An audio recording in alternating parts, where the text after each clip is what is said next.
Trevon, are we recording? Thank you. Thank you. Thank you. NP Lamo Dalkar.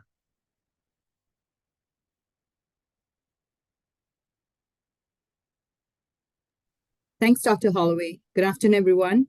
Today we'll be hearing from candidates for Region 6, Region 8, Region 10, and Region 12.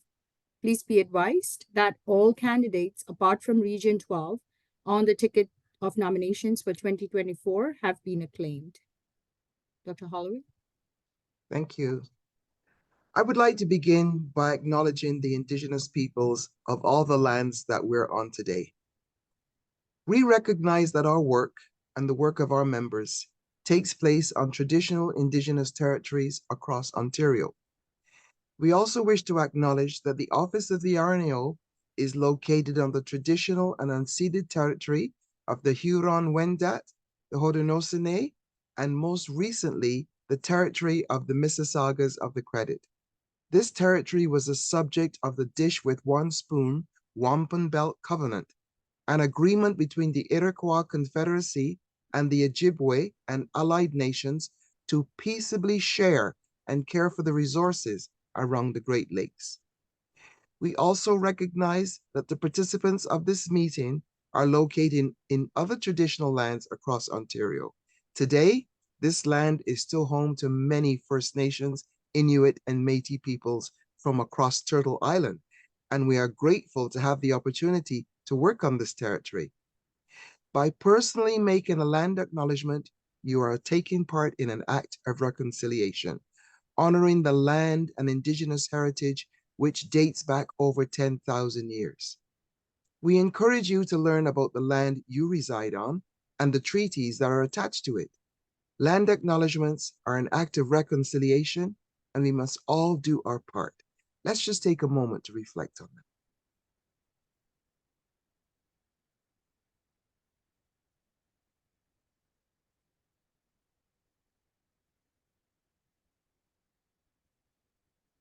NP Lamo? Thank you, Dr. Holloway. So the structure of this webinar is as follows for today. We will hear brief introductions from each of the candidates. Each candidate will have 2 minutes for remarks. Then we'll have questions submitted by members. And then we'll have questions from RNAO members attending today. And to conclude, each candidate will be given 2 minutes for closing remarks. If you would like to ask a question of the candidates, there are 2 ways to do so. You can type it in the question and answer box at the bottom of your screen at any point during the webinar, or you can raise your hand using the raise hand feature on Zoom. I will take your questions in the order these come after those already that have been submitted by members. Please remember to state your name for the records. Candidates will have an opportunity to address each question in rotating order. Candidates have 2 minutes to respond to a question. RNAO's Board Affairs Coordinator, Siobhan, will announce when a candidate has 30 seconds left to speak. Please know that to be respectful of all the candidates present here, I will ask to stop when the time is up. Thank you. Back to Dr. Holloway. Thank you, NP Lamo. Today we have 3 of our 2024 candidates: Jennifer Yoon, Region 6 candidate; Dania Versailles, Region 10 candidate; and Michael Scarcello, Region 12 candidate.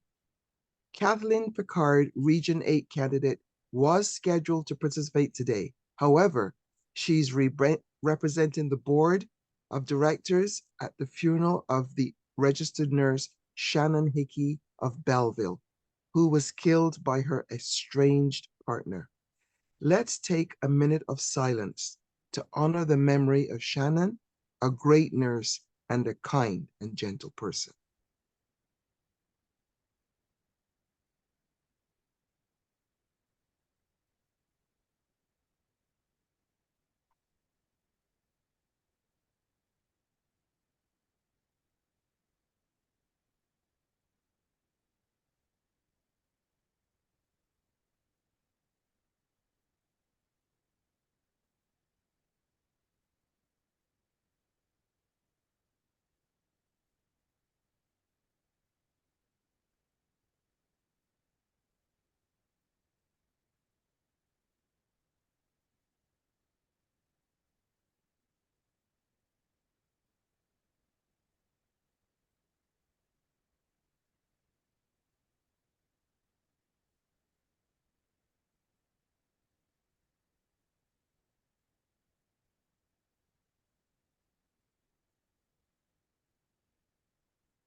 Thank you.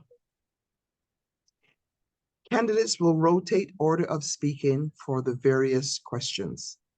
So to begin, you will have 2 minutes each for introductions. Jennifer Yoon, Region 6 candidate, will go first, followed by Dania Versailles, Region 10 candidate, and then Michael Scarcello, Region 12 candidate. Jennifer, please go ahead. Thank you very, very much. Thank you for the opportunity and welcome.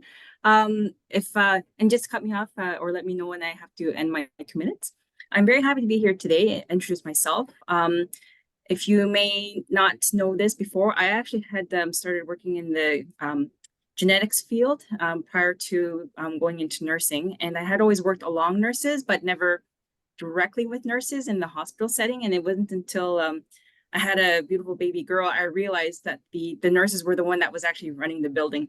So I had, after my daughter's birth, I had told my family that I'm going to go to nursing school, which I think everyone thought I was going to go back into genetic research, but I really realized the impact and the scale of the changes that nurses make to people's lives. So I very excitedly went back to school. And then but it's actually through all of the clinical interactions that I had with patients that I came to appreciate my experiences with nurses, but and they do change lives. It's not even something to question, it's a fact. But I've always become fascinated by the fact that there are nurses that go beyond just clinical care. Some of them are very interested in research, some of them are interested in policy work, some of them are interested in working with associations. So there's all sorts of things that I realized that really nursing was so amazing for. And the one that I really was most moved by had to do with this work of advocacy. So even as a nursing student, I had tried to be active within the RNAO. And then my career kind of took a change. I went into professional practice. And then, but from the sidelines, I was able to see that there was so much work happening at RNO. And I knew one day I really wanted to really be a part of that and help nurses and then in turn, all of Ontario. So I'm very excited to be here today and look forward to any further dialogues and questions from anyone. And thank you very much. Thank you so much, Jennifer. Now, Dania, please tell me how to pronounce your last name correctly. Versailles. So I'm not too far off. You're not too far off. Thank you so much. Please go ahead. Excellent. So thank you for having me here. It's a pleasure to meet you all, those that I can see and those that I cannot. My name is Dania. As you can see on the screen, I fell into nursing by accident. I did not know what I wanted to do out of high school, but I knew that I didn't want to keep working at a fast food restaurant. And so my mom, who was a nurse, said, why don't you do your college diploma in nursing? Back then it was in Quebec. And then you figure it out. And I never looked back. I was tapped on the shoulder by several leaders, nursing leaders. And yes, and so and very quickly actually, when I started nursing, to work as a student, as a graduate student, and then as a licensed nurse, I realized that I wanted to change things. I didn't want to keep working in environments where I didn't have a say, I didn't have an influence or a voice, or I just wanted to change things and learn how to do that. And so I heard about RNAO from across the provincial border. Then I signed up to climb the ladders of education and get my degrees. And lo and behold, as soon as I crossed over to Ontario, I was attracted by RNO, and I haven't looked back since, because RNO has provided so many opportunities to grow career-wise and to develop and expand networks within my respective employments, but also in the community itself, in the region. And yes, it afforded me the type of career I can be very proud of today. And it's only a natural progression for me to put my name in the hat as the representative for Region 10. So I welcome all your questions, and I look forward to this new journey. Thank you, Dania. Michael? Hi, everybody. My name is Dr. Michael Scarcello. I am from Thunder Bay, Region 12, way up in the north, and super happy to be here. My background in nursing started way back when in 1995, when I didn't have a summer job and I started volunteering in the psych hospital. And I was slated to be a French teacher at that point. But I got a job. I volunteered in the psych hospital because I needed experience, and I fell in love with nursing then and there. And I learned in psychiatry about care and compassion, and I've taken that with me as I moved along. The majority of my employment has been in adult medical, surgical, critical care, emergency, and cardiology.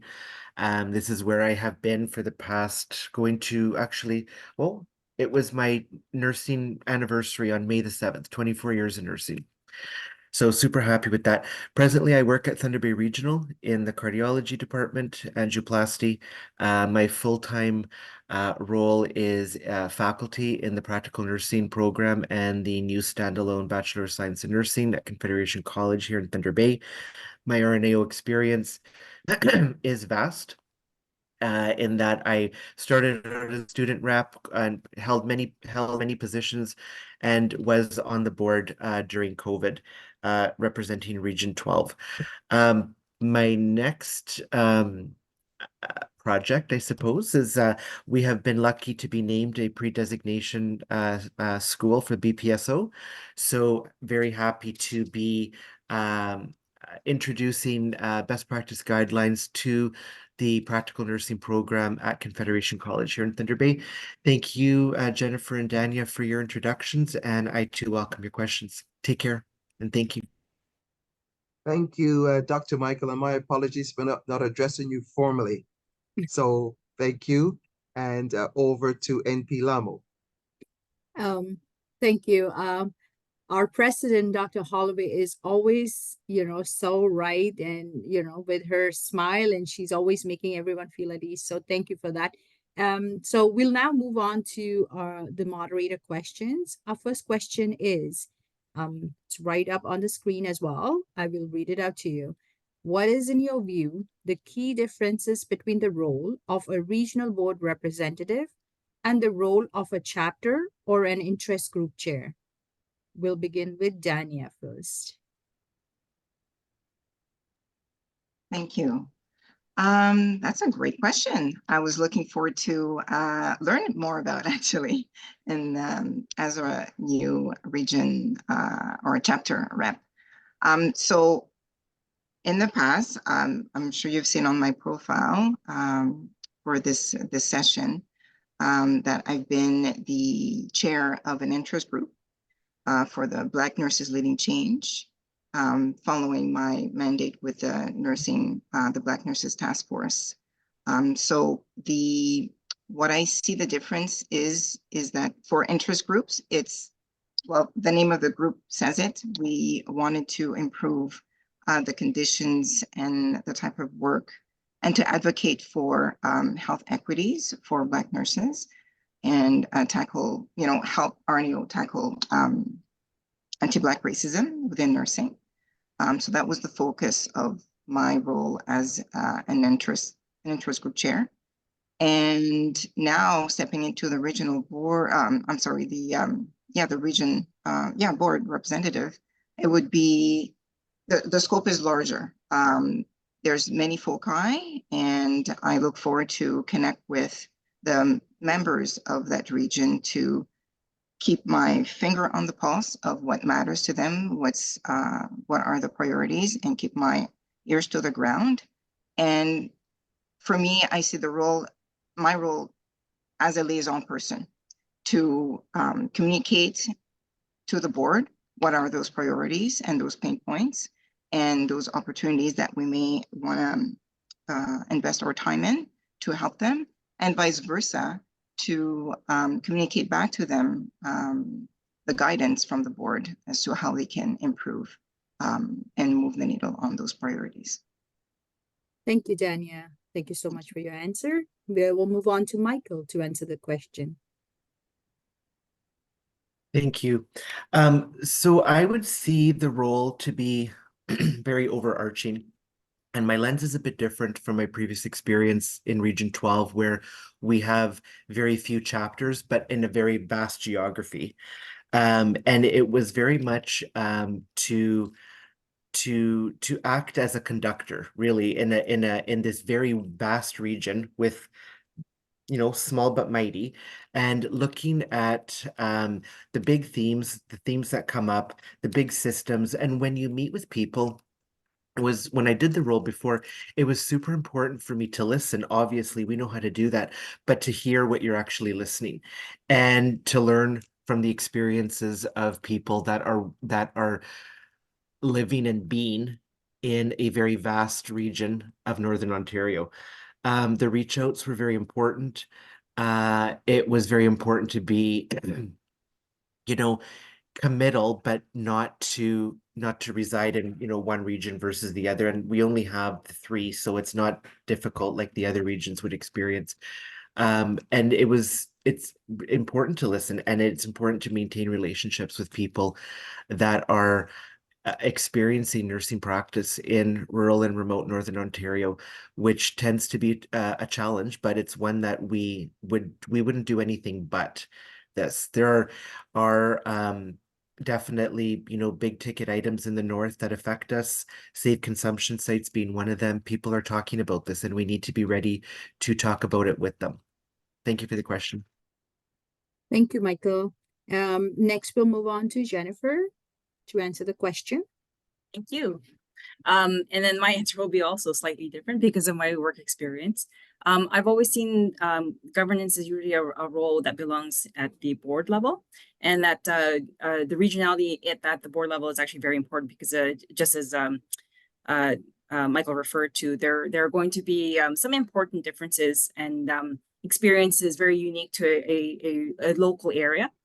And then working very closely, I assume, with Doris and the executive team at the RNAO to make sure that there is movement forward in the mission and the vision and the values for RNAO, and how it's different from, say, a role at the chapter level is where the chapter level is usually where the how, like, something needs to happen, or the details, very important details in terms of engagement and making the actual movement and direction actually happen.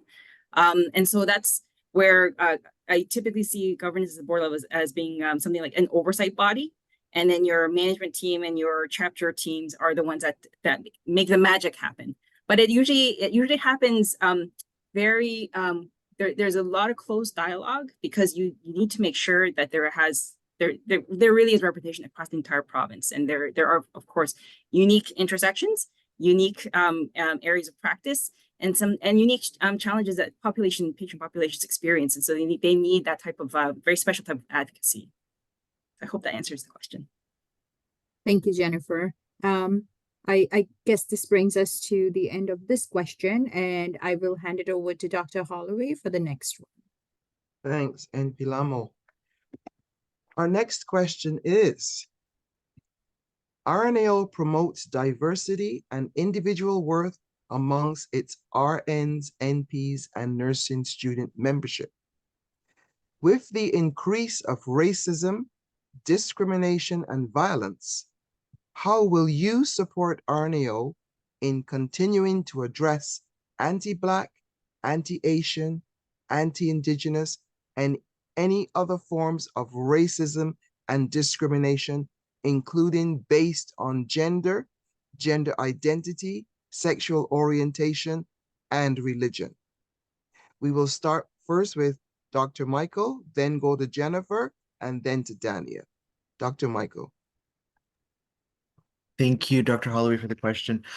And a very important question, and one that we, you know, it's just very clear when it's happening, when it feels, as a white person, when it feels ugly inside for me for some reason, when there's something that feels, when I see or hear of something, I need to call it out. That's just, I think that's what I feel that I need to do. And I need to support my Black, Asian, Indigenous colleagues at the bedside when something bad happens, when there is racism, discrimination, and violence in the workplace. I need to step in, call it out, and I need to protect my colleague as well as the patients. One of the things that I have been doing as of late is going on a learning journey. It dawned on me that racialized people, or people whose gender identity or gender expression or sexual orientation or religion might be different from mine, it's not up to that person to teach me. It's up to me to engage in community in some way and to learn as I go. It's a process, and one that I'm not perfect on, and one that I require feedback on in order to improve and do better. So to sum it up, definitely call it out, step in, and just say no, not having this. So thank you for the question, and a very important and a good one. Thank you, Dr. Michael. Jennifer? I would agree. This is a very important question, and it's very similar to as Michael described. I'm also on a journey as well.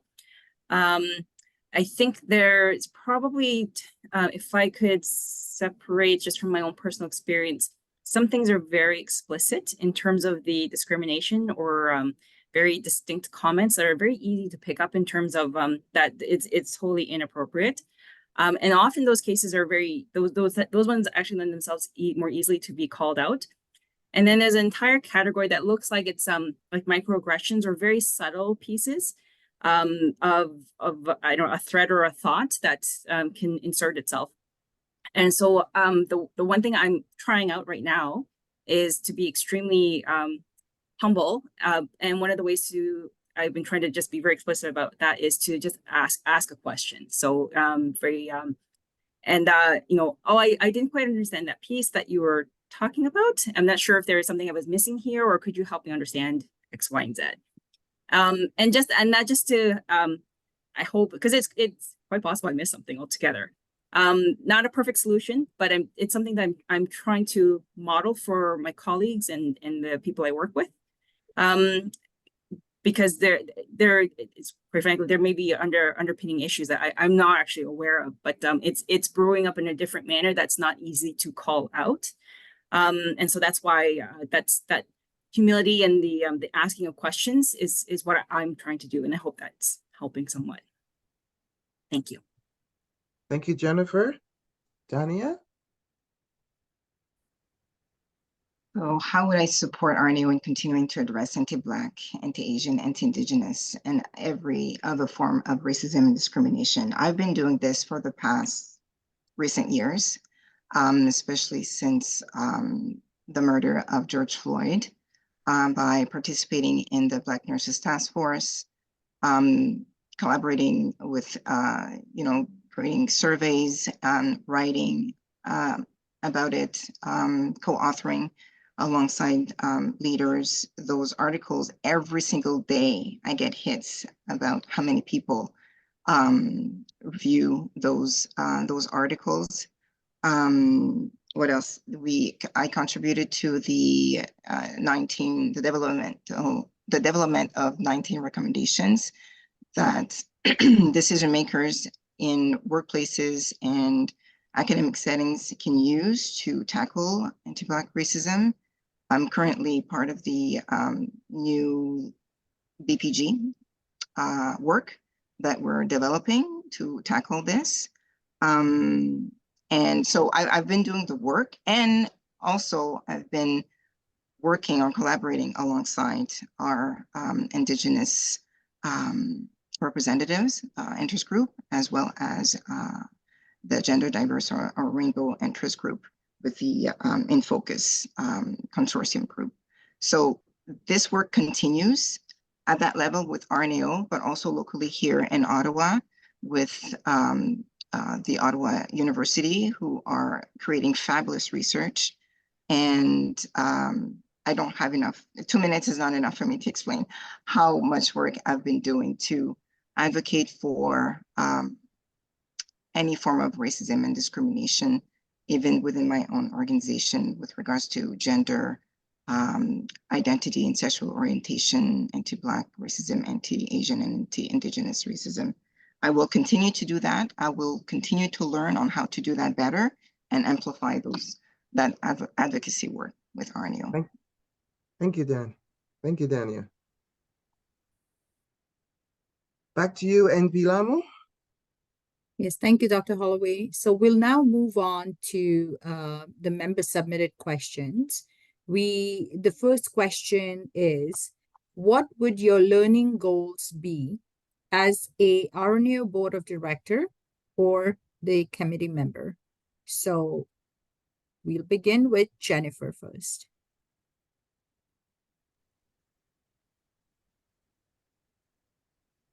Oops, Jennifer. Yeah. Can you hear me? Yeah. Okay, good. For myself, I think one of the first orders of operation is I probably have to orient to how the board functions, the work plans for the year, for the entire organization, overarching strategies of engagement. And then for me, there is a piece that is very specific to the region, because as I mentioned before, I mean, part of what I do where I work is I do try to, even though I'm in an administrative role, I still don scrubs and still go to the floor quite frequently, because it's about learning the issues, which comes as a surprise sometimes to our staff. I think they're used to it now.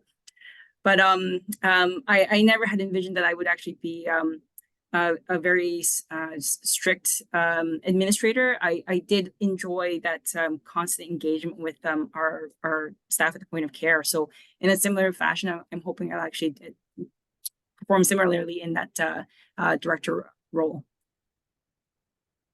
Thank you, Jennifer. We'll move on to Dania.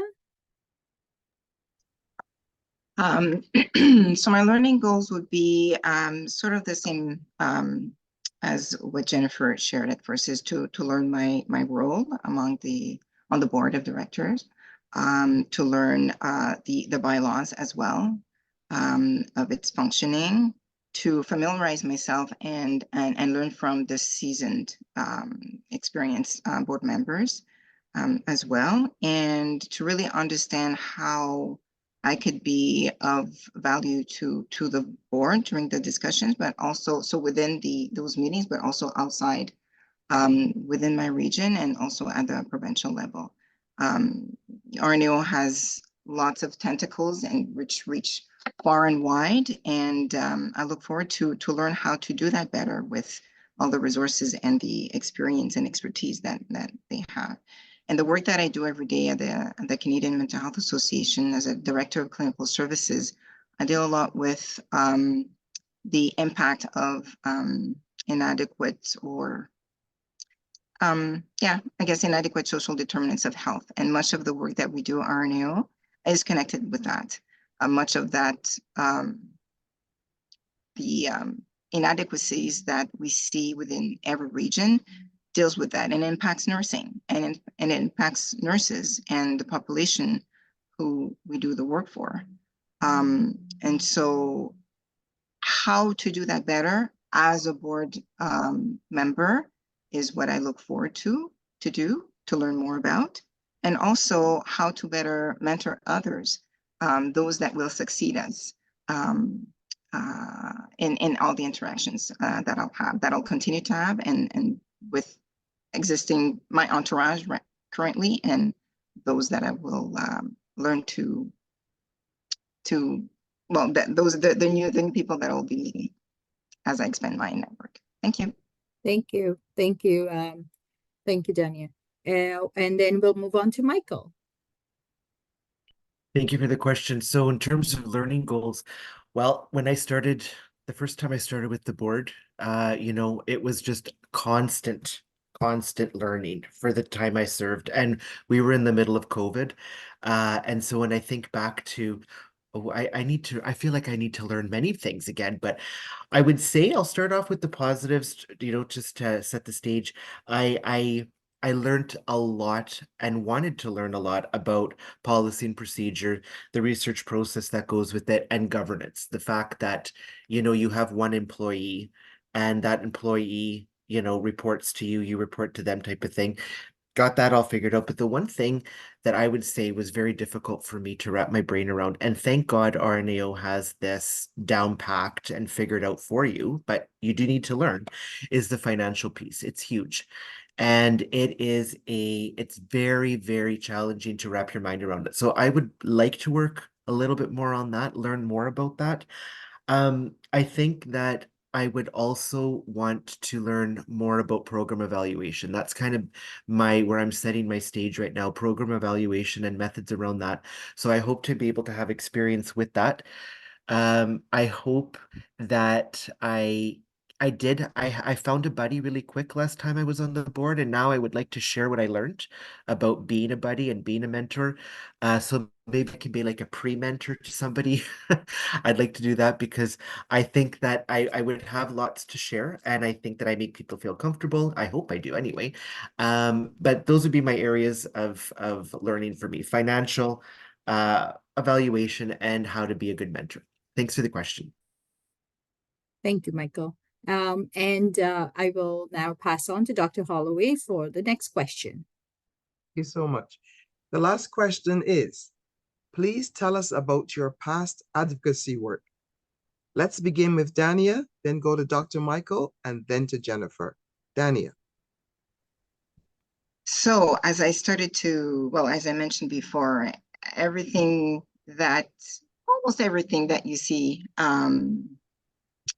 that RNAO have done with regards to anti-Black racism, I had a direct or indirect impact on.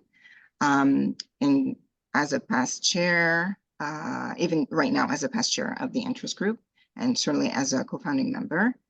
And in my everyday, we do advocate for anything that can improve the social determinants of health of the folks that we provide services to. And so my advocacy work, I feel, is my job. It's everything, tackling housing, tackling, the crisis of primary healthcare providers, food insecurities, oh my gosh, income, lack of employment. It all affects mental health first and foremost, and it all affects everybody. And so writing about it, speaking about it, meeting politicians about it, being part of discussion tables about it to improve. Right now, I am the co-president of an Ontario Health Team here in Ottawa, Archipel, which has specific needs with regards to the needs of the population in urban areas and rural areas, French, Francophone needs, and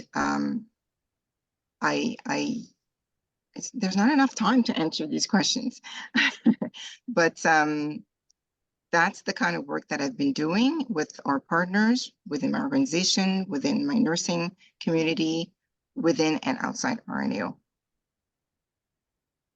Thank you. Thank you, Dania. Dr. Michael? Thank you, Dr. Holloway. Great question. And Dania said it perfectly. Advocacy work it's our Monday to Friday, 9 to 5. It's our nursing, I think. And beyond that, I guess I'll answer the question from my advocacy work, outside of my regular 9 to 5 job. And I would say definitely it's work I've done with our union at the faculty level. I've done that for a number of years, advocating for change at the legislature, with our version of action alerts, with speaking to people about some of the changes that are occurring in post-secondary education, and supporting faculty as well as students around all that. That's one piece I'm very proud of that I've done for a while, and it's very connected to the work of RNAO, and it's very connected to the work I do as a nurse. But the one thing that I've done for 24 years that I really enjoy doing, and I feel like maybe I'm the father of our nursing program in some ways, is supporting students. We get students that are coming to us that have $10 a day to spend on food. We have students that come to us with mental health concerns and challenges. They're coming from rural and remote northern community to this big city we call Thunder Bay, and it's not even big, but it's big to them. And supporting basics, housing, clothing, food, safety, the things that people need in order to be able to learn. I really enjoy doing that piece. And I've advocated with RNAO, I've advocated with the union, with the profession. I feel like it's what I do all the time, every day. Dania said it perfectly. It's what I do too. Thanks so much for the question. Thank you. Jennifer? For myself, so I have done some, I guess, different types of advocacy. Way back when I was working in the ministry, at that time I was working with Vanessa Bukowski, and she was the PCNO at the time, but we were working on facilitating the broad prescriptive authority for the NPs, and so there was a lot of in the background advocacy I had to do to try to make it very apparent that this is an undertapped resource that we have in the province that could actually help with the primary care issues, as well as the parity for MP compensations, and that was all behind the scenes, not so apparent at the front because that's the nature of the government. But then that continued with work that I had done here in Toronto, where I had been advocating for increasing our engagement with the nursing students. There are definitely opportunities for them, not to look at them as just a burden. They actually are a very valuable resource, and they bring a new perspective to conversations that happen in the clinical setting.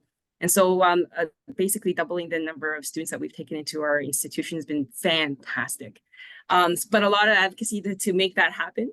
And then the last piece is patient engagement, because giving patients a voice. I mean, we've always known that nurses, with your knowledge, you are already excellent advocates in everyday patient care interactions and trying to make sure that the teams understand the implications of what happens to a patient and family.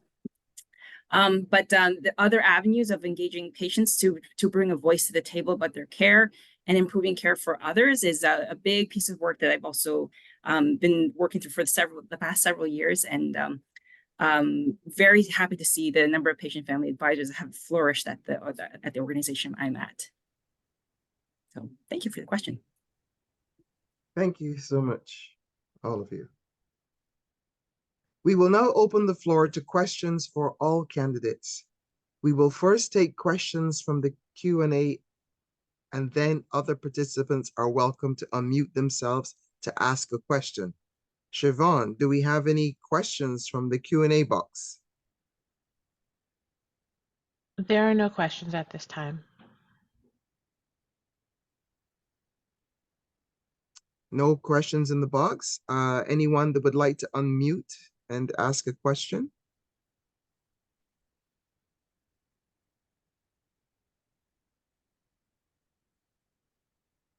Doris has a hand up.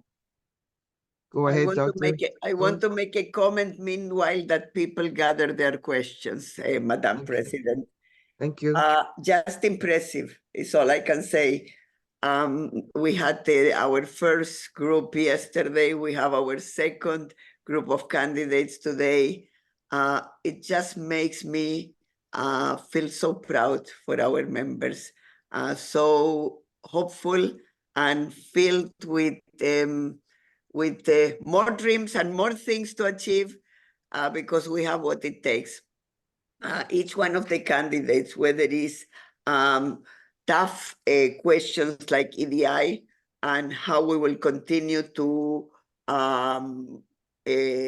tackle it and make sure that we move the needle faster and faster, or whether it is your own goals as candidates. You each have so much to present, to give, to share. And I know if Kathleen would have been here, she would have too. She's, as you heard, representing us at a very difficult time, which in itself, just to take a second, Dr. Holloway, is an area that RNAO is involved. intimate partner violence, in fact, is an area that Ateneo is hugely involved. First VPG was in 2006 to 12. We revised that VPG, and we are now in the midst of actually doing the next edition. Equally important, Senate. We didn't approach Senate. Senate asked us to attend, and I presented to Senate on this very awful issue just a few weeks ago. And then you have another colleague, and you know, is a nurse and is a member of RNO, so it's closer to our heart. But so many women, so many, and yes, men too, but the majority is women. So it is an area that also we are involved. So I think one of the colleagues said, I think was Dania, we have the tentacles everywhere. Well, I would make only one adjustment to that comment that others similarly said. We have the tentacles everywhere that is difficult issues, that no one else will touch them. The easy issues will leave to someone else, and you tackle all those difficult issues, each one of you. So marvelous. So thank you for putting your names. We know it takes effort. We know it takes commitment. We know it takes, but you have what it takes. Thank you. Thank you for being candidates. You make us proud. Thank you, Dr. Greenspan. We have parliamentarian Marianne with her hand. Oh, well, thank you. I just wanted to thank the candidates for their willingness to serve in the capacity that they're running for, and so thrilled to see that their willingness to serve their nursing profession through their professional associations. So thank you. Anyone else that wants to speak for a question? Michael has his hand up. Go Dr. ahead. Michael has his hand up. Go ahead, Dr. Michael. You can call me Michael anytime. The only thing is you can't call me Mike. That's the only rule. I just wanted to share, I have attended Marianne's parliamentarian sessions, and I love them because, Marianne, I love rules. I am a rules person. So kudos to you too. Thanks for the comment. Thanks for the comment. So anything yet in the question and answer box, Siobhan? If not, we're moving on to closing remarks. Or maybe feedback on the session from the candidates and from participants of anything we can do better. We still have one to go. So anything we can do better for the next one. We learned yesterday and we made improvements. Now we can make more improvements. So let's hear if any feedback. Okay. Parliamentarian Marianne. Thank you. I thought it was very good that the candidates could actually see their time limits and when they had reached. So I thought that was good, as long as we're looking at the screen and the time pops up. So I thought that was very good. And I also thought it was very helpful at my end to see the candidates' pictures prior to them speaking and to know exactly what they were running for, because I didn't necessarily copy it all down when I registered for the events. And also having the PowerPoints up and the questions up were also helpful for those who are participating, not only for my listening in, but also for the candidates so that they could see, because I'm a visual learner, so it helps me if I see things. So thank you. Okay, Dania, you have a comment? Actually, Michael's hand was first. No, can I take you first, please? Thank you. Oh, okay. Sure. Well, actually, I was going to echo what Marianne mentioned in terms of having the questions on the screen. That helps tremendously. I can't recall if they were there yesterday. And the time countdown as well help. Yeah, a comment that I heard yesterday in the session was that the fact that the candidates didn't know what to expect, and so how to prepare for this. And I felt the same butterflies as she mentioned, and you know what, I think that's fine. That's okay. It's part of the learning process. Certainly stepping into the roles that we put our names for will augment that the capacity to be exposed to those opportunities and to grow in letting our voice heard for, to echo the values of the RNAO and our priorities and our constituents. So I don't have anything to suggest to correct. I think it was great, and thank you so much for having this opportunity. Thank you. Dr. Michael, is this a new hand or an old hand? This is a new hand. A new hand, and it'll be the yes. last. This is the new hand, and this is the last comment and question. We will turn it back to NP Sure. Lamo for closing comments. Thank you. Go ahead. I felt I was nervous coming, but as soon as I saw faces of friends, that nervousness just went away. So, the questions were challenging, but the process was a pleasure. So keep doing what you're doing. And I do want to recognize Siobhan for all the background work that Siobhan does to keep us organized, links, on time, responsive. Siobhan, thank you for the work that you do. Thank you. NP Lamo? Yes, thank you. That brings us towards the end as we are moving along. As Doris had mentioned, I am extremely proud of being a part of RNAO, being the incoming president soon, because I'm so excited that I will have like such promising people where I can learn from, we can all learn from each other different ways, and so excited for things that RNAO can achieve collectively. But having said that, we are coming to the closing remarks. And so everyone will be given a chance, another 2 minutes to provide the closing remarks. So we'll begin with Dr. Michael. Thank you, everybody. And thank you again for having me today. It was a pleasure to be able to speak. I'm looking forward to having experience at the board with RNAO for the second time. The last time I did it, I started the process. It was, like I said, it was a learning curve, but a very enjoyable learning curve. I feel as though COVID got in the way of that experience, and I'm hoping to have the experience again and to contribute in a different way with more knowledge under my belt. I love nursing. I've always have loved nursing, and I can't see myself doing anything different, and I enjoy being able to contribute at these tables. When this opportunity first came up a long time ago, I thought to myself, oh my gosh, I would never do that. That sounds hard. And it is, but it's pleasurable. Nursing is not an easy profession. It's a pleasurable role, and I thoroughly enjoyed my experience, and I hope to be able to have that experience once again.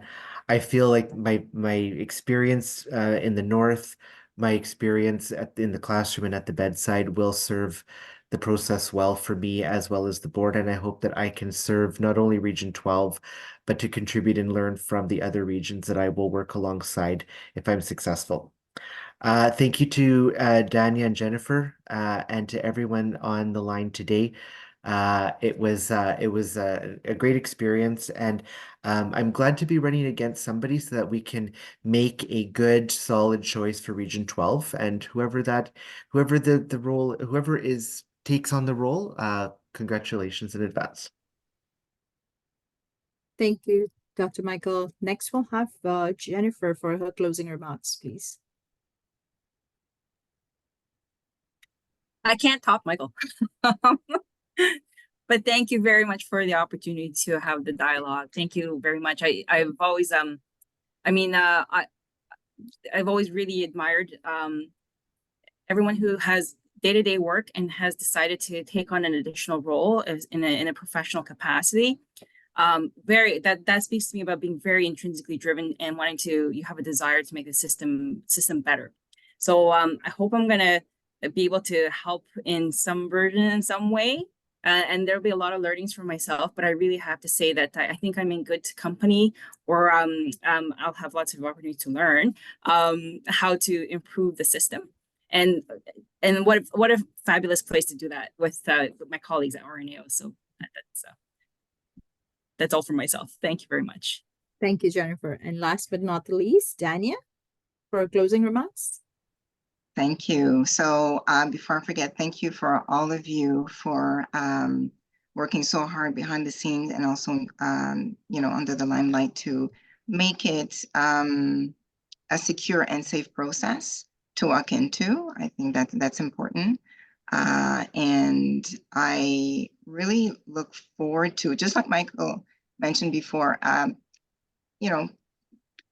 not too long ago, it felt intimidating to step into this opportunity.